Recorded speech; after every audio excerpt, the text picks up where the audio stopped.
How many times are we going to use snakes to try to kill non-stop? Anyone? Anyone? I have to say, in my professional opinion, money-wise, bang for the buck-wise, snakes have to absolutely be the worst way to kill people. Great. What's more is that him, his lair, and all his goons are dressed in purple and red. Coincidence, I'm sure. And to give you a little peek into this guy's personality, this episode says it all. In this episode, the White Shadow successfully dispatched the minority and had the heroes captive on a far-off planet. But in their absence, the White Shadow becomes bored.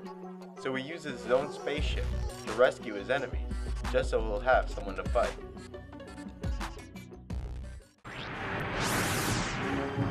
Get in.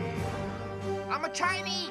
You're not liking me, remember? Minority team, get in the freaking ship now. Another reoccurring character is the Lady in Red. The Lady in Red has always represented an infinitely alluring seductress. Her name is Venus. Her general characteristics are as follows. May show an active loyalty to the main character and may have been placed in his way just to seduce and manipulate him. Typically depicted as a criminal, extremely vain, a girl that likes money, had multiple marriages, at some point may go bad, and finally, either working for a villain or dating one. Even though it has no value regarding Illuminati symbolism, the movie The Woman in Red is still worth mentioning. The Woman in Red is about a loser, played by Gene Wilder, who becomes infatuated with the woman in red. And you know he's a loser because his 40-year-old friends act like 17-year-olds, and his wife is cheating on him with this guy. In the movie, the Woman in Red has no agenda to seduce Gene Wilder, but since these two sleep together by the end, the logical mind is forced to conclude that the movie excluded that part, and that there was indeed some horrible scheme to seduce Mr. Wilder. Because I mean, come on. This cartoonishly lopsided Lady in Red matchup is reminiscent of other cartoonishly lopsided Lady in Red matchups like Roger Rabbit and Jessica Rabbit, or how about Arthur Miller and Marilyn Monroe? And, as it turns out, the Woman in Red is dating a pretty scary guy. I only bring up the movie to point out the Lady in Red character, and her typical role as the ultimate seductress.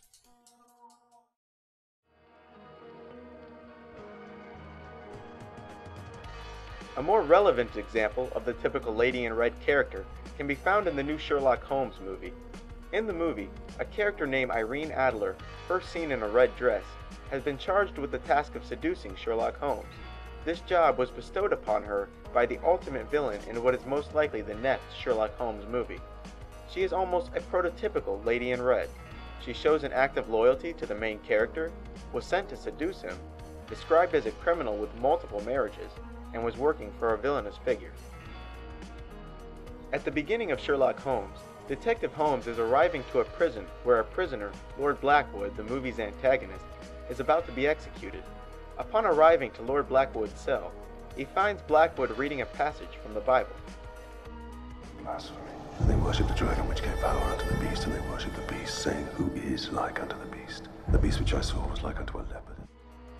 The passage Lord Blackwood is reading from is from the Book of Revelation, and gives us our first clue as to the identity of the two characters currently on screen. This part of the Bible describes two beasts that will arrive at the end times. The first is a beast which will rise out of the sea. Afterwards, a second beast rises out of the earth. Because both beasts will be worshipped, what is essentially being described here are two antichrists. The second beast, the beast of the earth, uses a series of false miracles to make the entire world worship both beasts.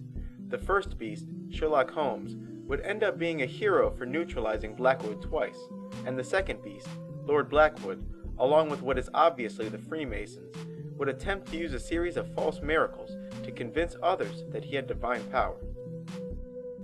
As the movie comes to a close, it becomes clear that Blackwood actually wanted an alliance with Sherlock Holmes. After his resurrection, Blackwood perpetrates a series of murders that leaves Sherlock Holmes baffled, so the detective turns to more unorthodox means to solve the case. He goes about doing a ritual that will give him insights that will help him solve the case, and by the next morning, he finds himself illuminated to not only the nature of the case, but things involving ancient history as well.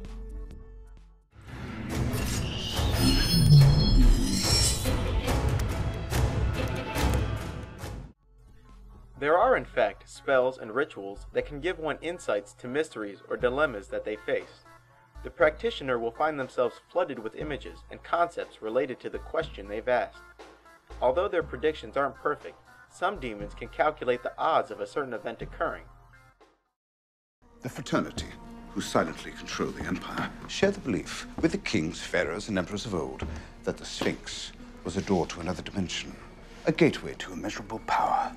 It's made up of 4 parts: the foot of a lion, the tail of an ox, the wings of an eagle, and the head of a man. The 4 animals spoke of in the previous scene, the lion, the ox, the man, and the eagle, is once again from the Bible.